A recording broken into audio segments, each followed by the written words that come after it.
अस्सलाम वालेकुम हकीम साहब, मेरे पाँव गर्मियों में भी ठंडे रहते हैं। मैं बहुत परेशान हूँ, मेहरबानी फरमाकर इलाज बताएं। अगर आपके पाँव गर्मी के मौसम में भी ठंडे रहते हैं तो समझ जाइए कि आपके जिगर को तस्कीन पहुँच चुकी है, वो कमज़ोरी की हालत में है। उसको जितना वर्क करना चाहिए था वो नहीं कर रहा। इसी वजह से पाँव आपके ठंडे ठंडे रहते हैं, आपका जिगर कमज़ोर है। और इस लाइन को आपने दुरुस्त रखना है, यानी अपने पाँव को गर्म रखने के लिए, नॉर्मल रखने के लिए आप खुद कोशिश करें। तरीक़ाकार हम आपको ज़िक्र कर देते हैं। आपने क्या करना है, सुबह निहार में किशमिश और बादाम ये खाना शुरू कर दें।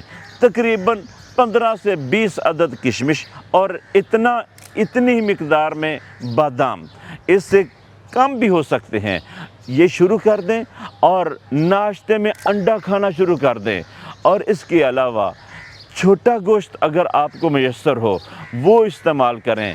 देखना कोई लंबा चौड़ा इलाज नहीं, मुख्तसर वक़्त में बहुत ही बेहतरीन आपको रिजल्ट मिलेगा और इसका आसान तरीन इलाज हो जाएगा। क्योंकि अगर आपने इस चीज़ को इग्नोर कर दिया तो मुमकिन है कि इसके बाद किसी बड़ी मुसीबत का आपको सामना करना पड़े।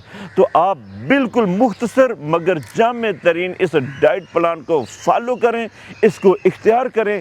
देखना चंद ही दिनों के अंदर अंदर आपका ये मसला हल होता नज़र आएगा।